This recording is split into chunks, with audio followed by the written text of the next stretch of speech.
188. That's right, 188.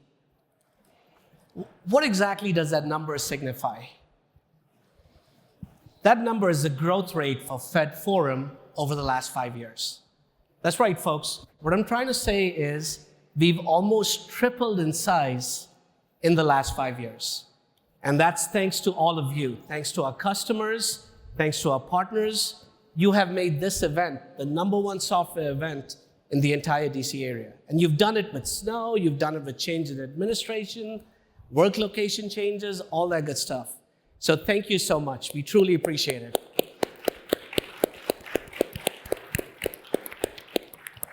All right, folks, my name is Gaine Nazareth. I lead the solution consulting team that supports our Air Force business and our defense agency business here at ServiceNow. And before I hand it over to our panelists to introduce themselves, I have one question for all of you. Are you folks enjoying Fed Forum? Is that good? No, that's not good enough. I know it's cold outside, but it's nice and warm in here. It's controlled temperature. Need some energy, all right? I'm going to do that one more time. Are you folks enjoying Fed Forum? Yeah, let's go. Take it from here. All you, Jamie. Yep. Whoever wants to. Yep. Thanks, Gaine. Good afternoon, everyone. I'm Jamie Burns from Defense Logistics Agency, where I manage what we call our enterprise platform, which is ServiceNow. All right. I'm Stephen Miller. I'm the Chief Technology Officer for the government of Washington, D.C. There's your plans.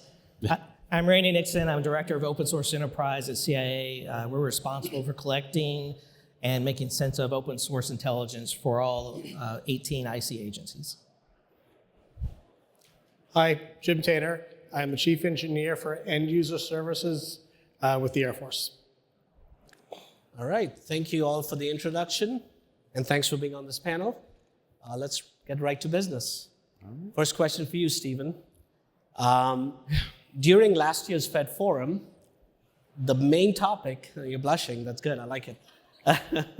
The main topic for discussion was transforming government operations using AI. Now, fast forward a year later, how do you assess the landscape? Are we outpacing ourselves? Are we behind? What are your thoughts? So we're pacing ourselves. What we like to say is that we're taking a responsible approach to preparing for the impact of artificial intelligence. We are looking at rolling out tools actually relatively soon, potentially in a couple of weeks, in some cases in a couple of months. But really, what it came down to was a lot of preparation, making sure we have the right data, making sure we have people that are going to be held accountable for the outcomes that AI is going to be driving, and making sure that we're being transparent about where we're going to be putting AI, especially in the district government, because we want to make sure that any use of artificial intelligence is providing a benefit for the residents of Washington, D.C. And I mean, that's a very broad term. Using AI to help with, we'll say, IT service management certainly isn't a direct benefit to the residents of the district, but it benefits our workforce who are working towards providing those solutions for those residents. So we're moving at a pace that the government tends to move at, but a lot of that really has to do with the careful preparation and planning, because we are custodians of your data. We are a trusted source of information, and we have to make sure that we maintain that as we roll out these tools. That's exciting. It's exciting that local government is adopting AI at a certain pace. The three other panelists we have on stage are federal employees, right? So I'm going to turn it over to you folks for your thoughts, and I'll start with Jamie. But Jamie, before you answer, I do have a quick comment for the audience. Jamie Burns works for DLA, Defense Logistics Agency, and under her leadership, they implemented ServiceNow's GenAI across the agency. They were the first ServiceNow customer to do it. She ran the project, and I just want to make sure that she gets the recognition she deserves. Thank you. Thank you. All right, so Jamie, what did you learn from that? Were there best practices, lessons learned, adoption? Tell us about it. Sure, thank you, Gaine. I'll start with a little context. So DLA is an early adopter of ServiceNow's GenAI capability, and we started with an operational platform, and we had an established knowledge base. So when we were given an opportunity to use an evaluation version of GenAI, we were ready for it. And this may have come up earlier this morning, but the DLA CIO, Mr. Darryl Roberts, was really ready for it. So he challenged us to a 60-day timeline to deliver a production-ready AI implementation. We were able to meet the challenge. Right. So we delivered Now Assist Search and Virtual Agent. To begin, our data set was limited to our internal knowledge base and our ITSM catalog items, and now we're at the point where we're continuously refining that data and expanding the data set to grow our AI offerings. For adoption, I have a few insights I can offer. First is that delivery was really important. So we have an EC Pro-based employee portal, and we call it DLA Connect. And it gives us this user-friendly conduit to the enterprise. So that was really important. Second is our communication. We had to introduce this to the enterprise, and we did so all at once. So setting the expectations and being transparent with the user base was really important. So we had some messaging, agency-wide messaging to say, our AI model's still learning. Please be patient while we grow it. And then lastly, the user base. And I think this is the most important adoption insight that I can share, is that we really need the users to help us teach and refine and mature our AI implementation. So again, being transparent and setting the expectation that growing AI is a journey has been key to us being able to start small and continuously expand. Yep, and it sounds like there's a lot of continuous service improvement in that, right? You keep improving day in and day out, right? Exactly. That's phenomenal. And moving from one innovative organization to another, Jim, let's talk about ITAS. ITAS, folks, is Enterprise IT as a Service. It's a program within the Air Force and has set the standard for innovation across the service. Jim is very involved with it. He's a chief engineer out there. Jim, would you mind sharing with us, some of the use cases you've built on AI? And I know you've done tier 0, tier 1, but also some potential future roadmap items. Of course, Gaine. So as we're modernizing our IT infrastructure into the 21st century here, we are not only modernizing our IT service management, we're also expanding on how we utilize it. We've been utilizing it for tier 0 support. We're utilizing it for first call resolution. We're utilizing AI to do analysis of the tickets that we have coming in today to expand on our knowledge database, so we can in the future continue to reduce those first call, the need for the first calls. In addition, as an acquisition organization, we create a lot of standard documentation, and we do a lot of review of standard documentation. We've been utilizing AI to speed up the time it takes to create the documentation and do our reviews. Thank you. And I love the variety, right? Because I know, Stephen, you talked about AI for citizen services, Jamie for employee experience, and then Jim for the IT support and the entire experience. That brings me to you, Randy. And I know you work for an agency that there's certain things you can talk about, there's certain things you can't, right? But I'm sure there are a bunch of AI use cases you're willing and able to share with this audience. Virtually nothing, so you probably should go ahead and move on to the next question. No, I'm kidding. Open source enterprise has been a very early adopter of using artificial intelligence. It is incredibly crucial to everything we are doing today, and we had a real mission need to be that early adopter. We collect so much foreign open source information that it was completely unusable by the analyst, by the warfighter, by the operator, to the policymaker. It overwhelmed our intelligence systems. It was over 90% of what was inside our search engine. So we moved very quickly. Within weeks of OpenAI announcing ChatGPT, we were meeting with them. And since then, we have completely rebuilt our entire low-side infrastructure So AI today is taking this vast collection we have and pulling it into events and auto-summarizing. It sources the answers. We wouldn't have deployed it if it couldn't. We were one of the first ones to learn how to do that. We use chat to then ask questions of those events and get sourced. And we have actually the machine checking its own sources and explaining why it used those sources. That was like our first wave of AI. Then we just continue to iterate. Today, it is automatically producing summarized products, thousands of them, for very tailored customers from the White House down to an officer in the field on exactly what they need from our collection. And now we're starting to rebuild our production system beyond that for our more analytic, context-rich products. So it's actually making this far more accurate because we can write the product with the machine, human-machine teams. We can have the machine then check our product, check the sources, tell us if we use the right things or not, or make suggestions on other things that we could have done better. And then it automatically edits. So a product that might have taken a day to get out, we can do in minutes. Awesome. You know what?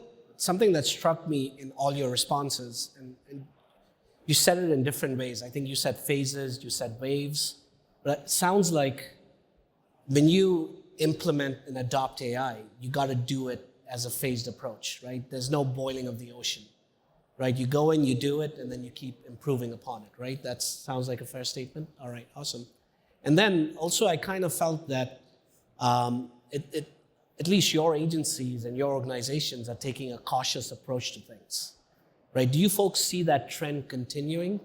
And then I'd love to know what's the best way to balance AI demand, right? There's a lot of demand for AI versus the need for responsible AI, right? And go ahead, Randy, and obviously Stephen, you as well as a CTO, I'd love your thoughts. So the first tool we put out, it's called Osiris. We've talked about it in other places. Low risk. It's just doing the events, let you ask questions. It's only working on our data, so we know the types of answers it's going to give. It's not out in the wild internet. We don't have hallucinations or those things because of that.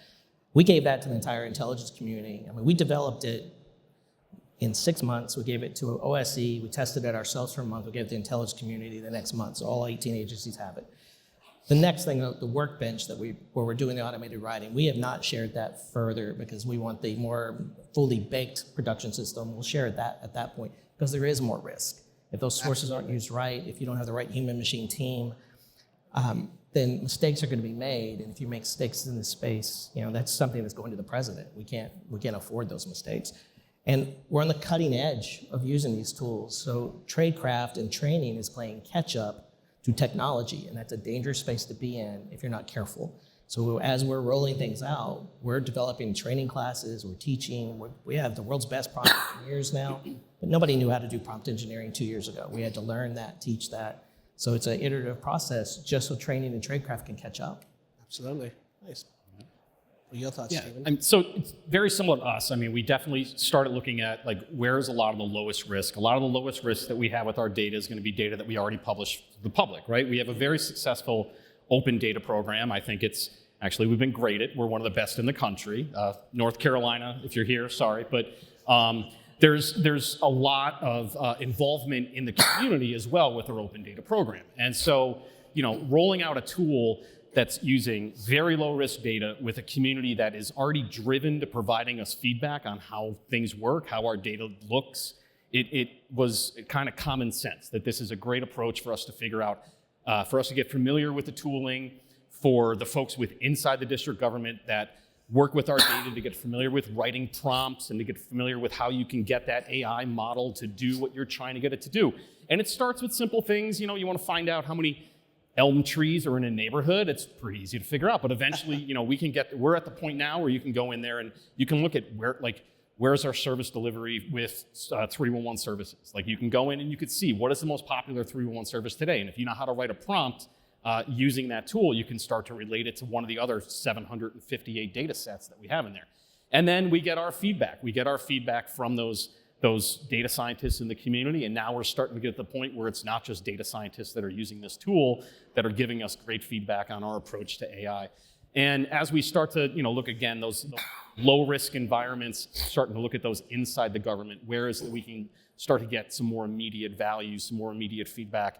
And now we're working with our IT leads and our agency CIOs to talk about their use cases, talk about how they can share them, because one of the biggest concerns I have with AI is I have to go through a budget process. I don't control the amount of money that's coming into my agency directly. I can make requests, but it's certainly not something that's guaranteed. And going through that process now to make sure that we are creating sustainable AI tools is that's kind of where we are now. We're working with those agency partners, working on education, letting them know what their role is going to be, letting them know that they need to get comfortable using these tools and that they need to recognize that this is not, our aim is not to replace our workforce, our aim is to make our workforce better. Absolutely. And that's really how it's going for us right now. Yeah. And as long as you do it, as long as you keep data security, data integrity, data biases, all the typical issues that folks typically have with AI, as long as you have that in mind, front and center, I think you're in good shape. Cool. Awesome. All right. So we've talked about AI adoption. We've talked about AI governance, security. We've talked about phasing in things. I'm going to switch gears a little bit. All right. We're going to stick with AI, obviously. This is an AI panel. But we're switching gears to the human side of things. Right. So we're going to talk about the human aspect. There are certain folks, there are quite a few folks actually, who are concerned that AI will replace their jobs. And I was reading an article the other day, and I'm going to read the quote. People's jobs won't be replaced by AI. Instead, it will be replaced by people who use AI. Right? I think that definitely stood out to me. And do you think there's any truth to that? And how do you envision that unfolding in the government? Whoever wants to take the question can do it. We can. I'll go first with it, I think.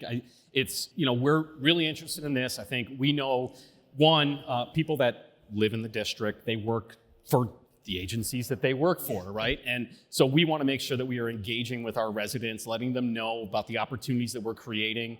We're working with our agencies that connect directly with that workforce through our Department of Employment Services, for example, working to set up programs in their infrastructure academy to make sure that they are working to educate our residents and get them these high-paying jobs. And we're hoping that this is a model that will be followed throughout the National Capital Region. It's worth the investments. I think it's going to help us grow, determine more use cases, get some fresh faces and fresh voices as well into the government to help determine what are the next steps, what are we doing in 2 years. I think there's a lot of opportunity there, and I'm glad I have a role in helping set up their successes down the line. You're welcome. No, kidding. Go ahead, Jim. So I was thinking about this on the way up today, and I was thinking about, as a child, I was told we're going to have colonies on the moon, and you will not have a calculator in your pocket. Here we are, 2025. There's no colonies on the moon, and I have a calculator in my pocket. Like the calculator, I see that as a force multiplier. The challenge of saying, hey, we're going to replace all these jobs, I'm a little concerned that just might be some of the hype going on today. We hear claims of this is going to make you 10 times more efficient, 100 times more efficient. I've seen some even say 1,000 times more efficient. My belief is, as we go forward, is that this is going to help us provide better quantity and quality products for the people who use AI. That's right. I'm going to be the contrarian here. I think that we used that quote 2 years ago to make people feel better as we started to move in this space, and that AI is going to replace jobs and people. It'll create new jobs that do new skills, so the workforce is going to have to be rebalanced and retrained.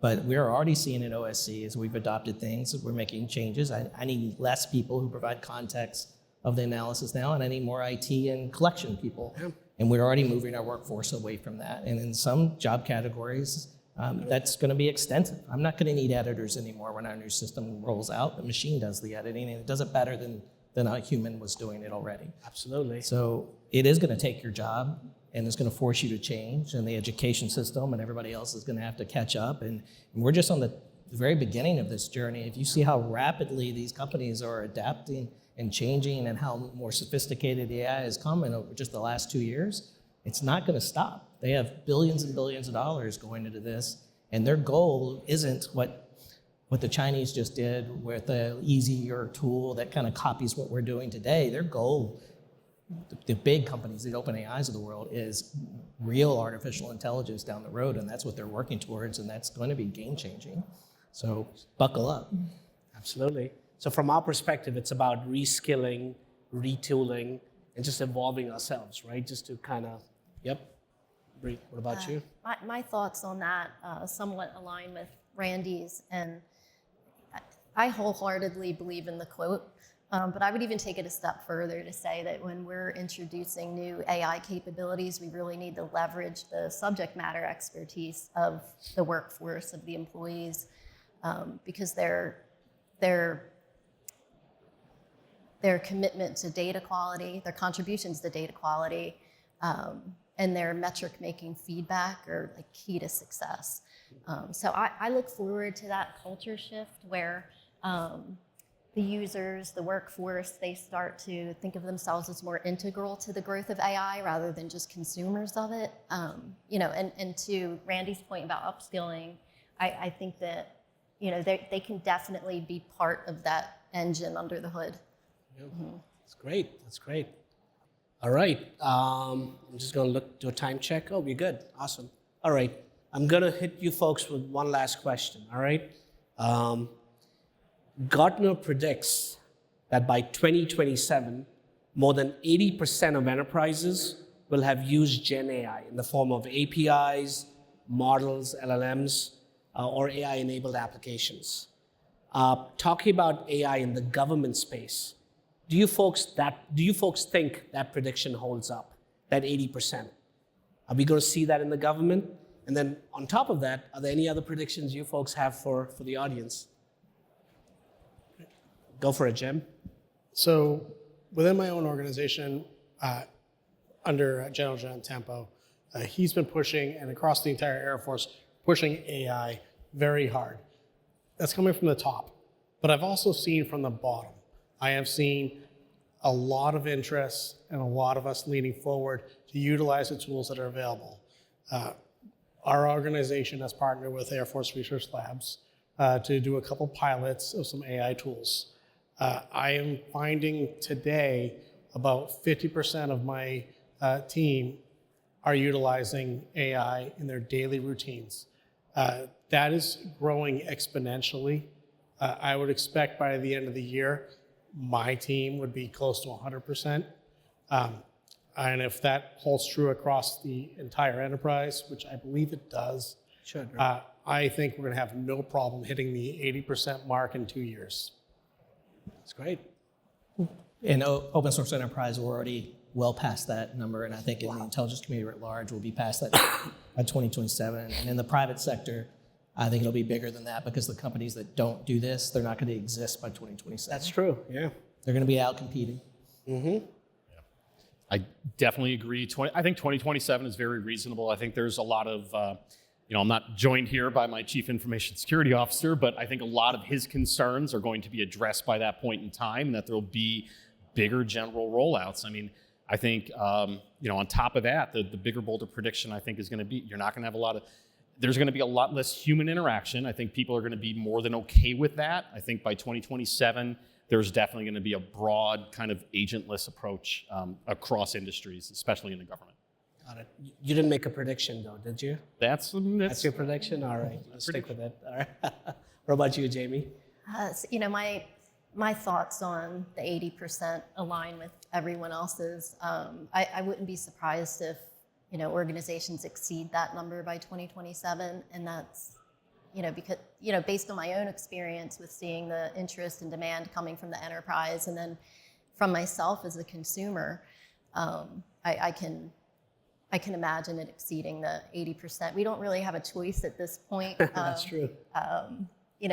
Personally, and I think I can kind of speak on behalf of most people, none of us really have time to go out and look for information all the time, and we just need to continue to be more efficient.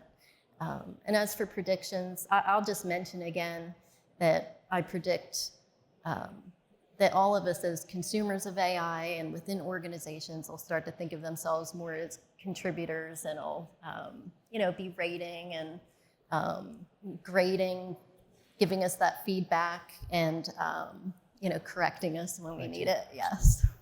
That's big, yeah.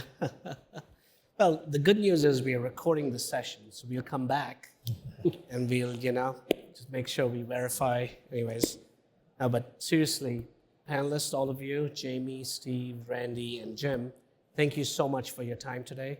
I enjoyed it. Thank you all for coming. Have a good one.